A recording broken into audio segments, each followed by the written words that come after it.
एक कच्ची झोपड़ी में हरिया, उसकी पत्नी लता और 6 साल की बेटी पिंकी रहते थे।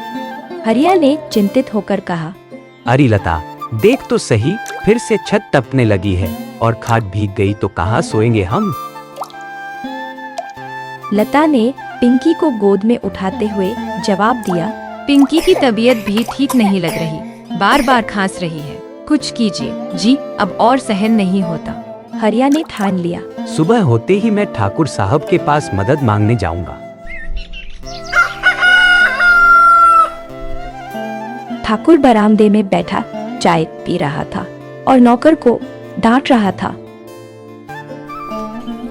तभी हरिया वहां पहुंचा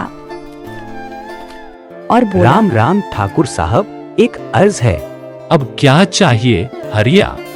साहब, बारिश की वजह से मेरी झोपड़ी में पानी भर गया है और मेरी बेटी भी बीमार है। थोड़े पैसे उधार मिल जाएं तो मैं छत की मरम्मत करवा दूं। उधार देकर मैं पहले ही तुझ पर बहुत कर्म कर चुका हूँ। और सुन, अब तू मेरे खेत पर भी काम पे मत आना।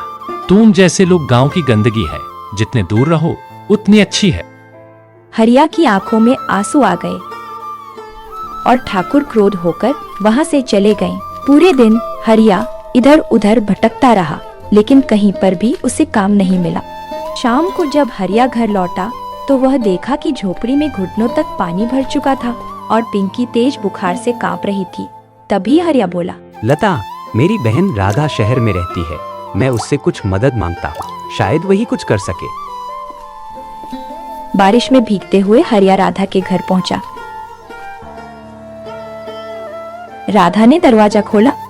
अरे भैया, इस वक्त? राधा, पिंकी बहुत बीमार है, कुछ पैसे हो तो दे दो, काम मिलते ही मैं लौटा दूंगा। भैया, अभी पैसे नहीं हैं। अभी रमेश जी सारा पैसा व्यापार में लगा चुके हैं। राधा, थोड़ा भी हो तो दे दो, बेटी की जान बचानी है। माफ करो भैया, मैं नहीं दे सकती। दिल भारी करके हरिया वापस लौट रहा था। वहीं रास्ते में एक पुराना मंदिर पड़ा। वह अंदर गया और रोते हुए भगवान से बातें करने लगा। कहाँ जाऊँ अब भगवान, घर में अन्न नहीं, बेटी भी बीमार है और आप भी मुझसे किस जन्म की बदला ले रहे हो, ना तो मेरा अपना भी साथ नहीं दे रहा, मैं क्या करूं भगवान। तभी मंदिर में बैठे एक संत बाबा ने आवाज दी, बेटा, मैं तुम्हारी बात सुन रहा था, ये लो 2 सोने के सिक्के, बेटी के लिए दवा ले लो और कुछ पैसों से अपना काम शुरू करो। हरिया ने हाथ जोड़कर कहा, बाबा, आपका ये उपकार मैं जीवन भर नहीं भूलूंगा।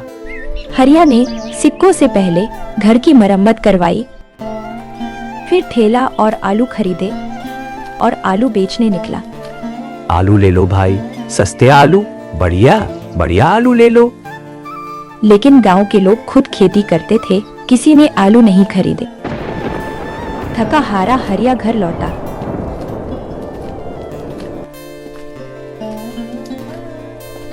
लता, सब आलू बेकार गए, मैंने व्यापार ही गलत चुना लगता है।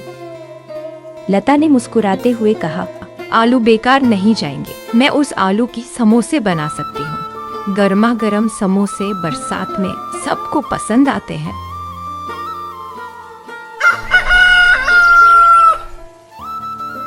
अगले दिन लता ने समोसे बनाए और हरिया उन्हें बेचने निकल पड़ा। समोसे का स्वाद इतना लाजवाब था कि गांव के लोग उमड़ पड़े। अरे वाह, क्या मसाला है, ऐसा समोसा तो मैंने कभी खाया ही नहीं। अरे हाँ भाई, सच में बहुत अच्छा है, मैंने भी कभी ऐसा समोसे नहीं खाया। धीरे धीरे हरिया समोसे वाला पूरे गांव में प्रसिद्ध हो गया। जब यह बात राधा को पता चली तो उसे जलन होने लगी। राधा ने अपने 2 नौकरों किशन और रमेश को बुलाया और कहा, कल तक मेरे दर पर पैसा मांगने वाला अब नाम कमा रहा है, नहीं उसे मैं बर्बाद कर दूंगी। तुम दोनों हरिया के घर से समोसे की टोकरी चुरा लाओ।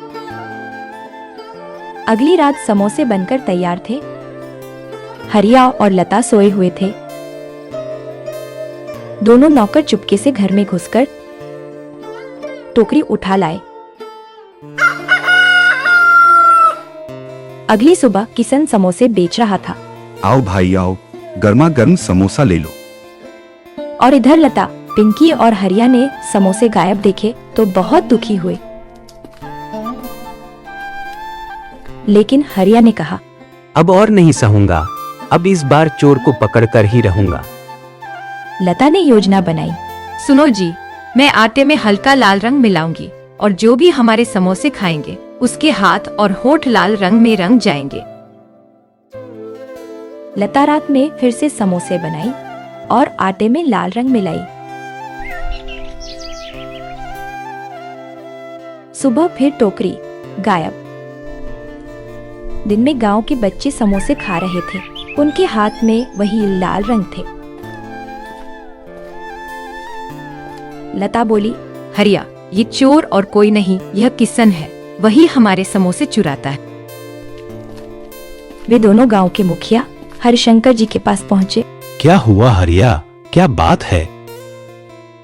और पूरी बात बताई। फिर गांव में पंचायत बैठी। मुखिया जी ने पूछा, किशन, तुम्हारे होंठ और हाथ लाल क्यों हैं? किशन बोला, मुखिया जी, ये बात आप मुझसे क्यों पूछ रहे हो?